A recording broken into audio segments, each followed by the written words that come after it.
इस वीडियो में हम लोग डिस्कस करने वाले हैं कवरिंग लेटर को लेकर। कवरिंग लेटर क्या होता है, क्यों उसको लिखा जाता है, उसका पैटर्न क्या होता है, और इसी साथ में एक सैम्पल कवरिंग लेटर भी देखेंगे जिसका चलते आपका क्वेश्चन में कोई भी टाइप का कवरिंग लेटर है आप उसको बड़ी आसानी से लिख सको। आई बटन में मैंने प्लेलिस्ट का लिंक दे दिया है जिसमें एसीसी पेपर को लेकर के जितना भी वीडियो मैंने ऑलरेडी अपलोड किया हुआ है वो है, और भी 2-3 अपलोड करूंगा वो भी उसी में आपको मिल जाएगा, तो प्लीज़ आप उसको विजिट करके आप देख सकते हैं। Okay, so let's start the video. Covering letter basically होता है कि जब आप कोई जॉब के लिए अप्लाई करते हैं या कोई पोस्ट के लिए अप्लाई करते हैं तो उसका साथ आपको एक अपना एक्सप्लेनेटरी लेटर देना पड़ता है जिसमें आप एक्सप्लेन करते हैं कि आप क्यों इस जॉब के लिए सबसे फिट कैंडिडेट है। ये जॉब का जो डिमांड्स है, जो क्राइटेरियाज है, उसके साथ आपका जो क्वालिफिकेशंस और आपका जो एबिलिटी है वो कैसे मैच करता है, इस चीज़ को लेके कन्विंस करके आपको एक मतलब अपना लेटर लिखना पड़ता है। इसी को कहा जाता है कवरिंग लेटर। ये आपका रिज्यूमे के साथ कवरिंग लेटर देने से कि आपका एप्लीकेशन स्ट्रांग होता है। ठीक है, तो इसमें आपको बेसिकली कुछ नहीं करना, कन्विंस करना है जो जहां पर अप्लाई कर रहे हैं कि क्यों आप सबसे बेहतरीन कैंडिडेट हो। ठीक है, अब इसका स्ट्रक्चर क्या है कि सबसे पहले आपको अपना नाम लिखना पड़ेगा, फिर एड्रेस, मतलब जैसे एड्रेस डिटेल्स दिया जाता है, स्ट्रीट, फिर सिटी, स्टेट, पिन कोड वगैरह। ओके, फिर email address, phone number, date. ठीक है, उसके बाद जो कंपनी में आप अप्लाई कर रहे हैं, जो पोस्ट के लिए आप अप्लाई कर रहे हैं, उसका जो मेन अथॉरिटी है, चाहे हायरिंग मैनेजर हो, चाहे कोई स्कूल में अप्लाई कर रहे तो प्रिंसिपल हो, चाहे कोई और जगह में अप्लाई करे तो उसका पूरा डिपार्टमेंट या कोई मिनिस्ट्री हो, जो भी है, मेन जो आपका हायरिंग अथॉरिटी है उसका नाम डालना है, फिर इंस्टीट्यूशन या कंपनी का नेम डालना है, फिर इंस्टीट्यूशन या कंपनी जहाँ पे आप अप्लाई करना चाहते हो उसका एड्रेस डालना है बढ़िया से। ठीक है, उसके बाद एड्रेस करना है, जिसको आप ये चिट्ठी लिख रहे हो उसको एड्रेस करना है। अगर हायरिंग मैनेजर हो तो हायरिंग मैनेजर, कोई और हो तो कोई और। ठीक है, डियर करके उसका नाम लिख करके फिर आपको क्या करना है, I am writing to express my interest in the position, जो भी पोजीशन हो उसका टाइटल देना है, एट जो कंपनी का नाम या ऑर्गेनाइजेशन नाम हो उसका नाम देना है, एज एडवर्टाइज्ड ऑन। फिर आपने इस जॉब के बारे कहीं से ना कहीं से तो पता किया होगा, या तो यूट्यूब में देखा होगा, या तो फेसबुक में ऐड देखा होगा, या तो कोई पेपर में ऐड देखा होगा, या तो कोई ऑनलाइन जो कंपनी में आप अप्लाई करें उसका वेबसाइट में देखा होगा, कहीं ना कहीं दिखा होगा, तो वो जगह मेंशन करना है। ओके, ईयर्स ऑफ एक्सपीरियंस, फिर आपको कितना साल का एक्सपीरियंस है वो आपको मेंशन करना है, कहाँ पे एक्सपीरियंस है वो मेंशन करना है। ठीक है, और फिर ये बताना है कि मैं काफ़ी कॉन्फिडेंट हूँ कि मैं आपका टीम में अगर जुड़ जाऊंगा तो पॉजिटिवली कंट्रीब्यूट कर सकूंगा। ठीक है, फिर अगर आप पहले कभी काम किए हो और कोई कंपनी में तो उसका मेंशन करना है कि मैंने पहले इस रोल पे, इस कंपनी में, इस रोल में मैंने काम करके रखा है। ठीक है, मेरे पास ये अचीवमेंट्स है, ये एक्सपीरियंसेस है, कुछ रिस्पॉन्सिबिलिटीज़ मैंने उठाया है जो कि मुझे एक स्ट्रॉन्ग कैंडिडेट बनाता है आपका प्रेजेंट रोल के लिए। ठीक है, फिर मान लो कि और कोई स्किल पर्टिकुलरली नीडेड है जो आप जॉब के लिए आप अप्लाई कर रहे हो, तो वो स्किल को आपको दर्शाना है कि ये स्किल आप में बहुत खूब भरा हुआ है। जैसे मान लीजिए अगर आप टीचर पोस्ट के लिए अप्लाई कर रहे हो तो आप ऐसे कह सकते हो कि मैंने ऑलरेडी ऑनलाइन ट्यूटरिंग किया हुआ है, या मैंने प्राइवेट ट्यूटरिंग किया हुआ है, मैंने पहले भी एक जगह ऐसे ऑफलाइन या ऑनलाइन कोचिंग किया है, तो मेरा पढ़ाने का स्किल काफ़ी अच्छा है। तो ऐसे आप शोकेस कर सकते हो कि अपना क्या एबिलिटीज़ है। ठीक है, फिर आपको बताना पड़ेगा कि ये स्किल या एक्सपीरियंस जो भी है आपका प्रेजेंट पोस्ट जिसके लिए आप अप्लाई कर रहे हो उसके लिए काफ़ी बिफिटिंग है।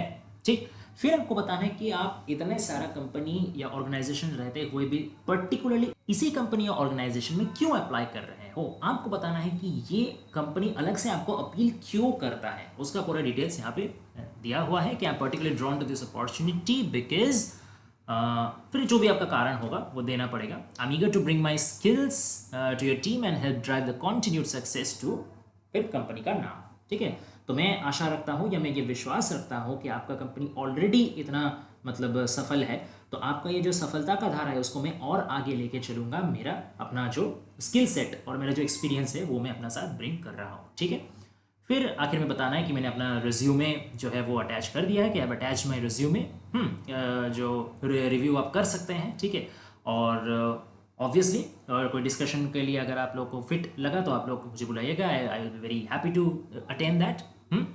Thank you for considering my application, I look forward to the possibility of contributing to your team. तो मेरे एप्लीकेशन कंसिडर करने के लिए बहुत धन्यवाद, और मैं आशा रखता हूँ, मैं लुक फॉरवर्ड करता हूँ कि आपका टीम में मैं जल्दी ही ज्वाइन करूँगा। तो हमेशा कवरिंग लेटर में एक पॉजिटिव एंडिंग रखना है। ठीक है, कॉन्फिडेंट पॉजिटिव, बहुत ज़्यादा ओवर कॉन्फिडेंट नहीं बनना है कि हाँ आपने तो मुझे हायर कर ही लिया है तो चलो कब से काम ज्वाइन करूँगा, ऐसा भी नहीं करना है, और बहुत ज़्यादा पेसिमिस्टिक डरा हुआ टोन भी नहीं रखना है। कॉन्फिडेंट एंड पॉजिटिव आउटलुक रखना है। ठीक है, फिर सिंसियरिटी के बाद योर नेम जैसा रहेगा आपका नाम, बस हो गया, ये है फॉर्मेट।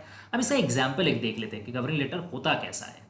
ठीक है, तो सबसे पहले कि आपका नाम जैसे ऋतिक सेन नाम का कोई लड़का मान लीजिए अप्लाई कर रहा है, ठीक है, HP सर्विसेज लिमिटेड एक है, उसमें एक पोस्ट के लिए वो अप्लाई कर रहा है, ठीक।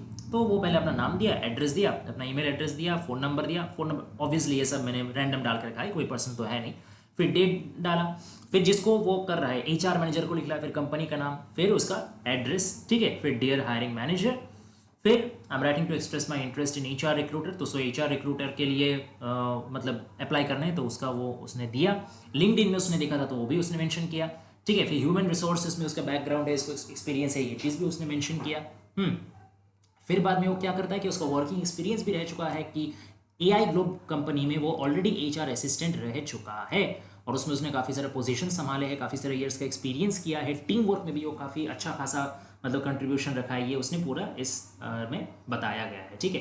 फिर वो बताता है कि अपना उसका स्किल सेट क्या है जिसका वजह से वो ये पोजीशन में HR रिक्रूटर के पोजीशन में एक बहुत फिट कैंडिडेट होगा। उसके पास स्ट्रॉन्ग कम्युनिकेशन स्किल्स है, अटेंशन टू डिटेल है, प्रोएक्टिव सोर्सिंग है, ठीक है, अच्छे से वो सोर्स कर पाता है, अच्छे से सबसे घुल मिल पाता है, कम्युनिकेट कर पाता है, पहचान सकता है कौन बिफिटिंग है कौन नहीं है। तो HR रिक्रूट में यही सब चीज़ मेन दरकार होता है।